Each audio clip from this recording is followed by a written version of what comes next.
تمہاری بے ارادہ قسموں پر تم سے مواخذہ نہیں کرے گا، لیکن پختہ قسموں پر جن کے خلاف کرو گے مواخذہ کرے گا۔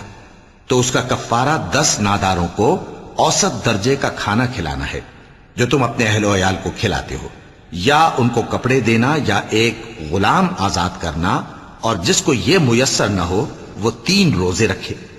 یہ تمہاری قسموں کا کفارہ ہے جب تم قسم کھا لو اور اسے توڑ دو، اور اپنی قسموں کی حفاظت کرو۔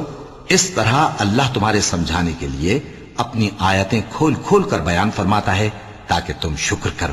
اے ایمان والو، شراب اور جوا اور بت اور پانسے یہ سب ناپاک کام اعمال شیطان سے ہیں، سو ان سے بچتے رہنا تاکہ تم کامیاب ہو جاؤ۔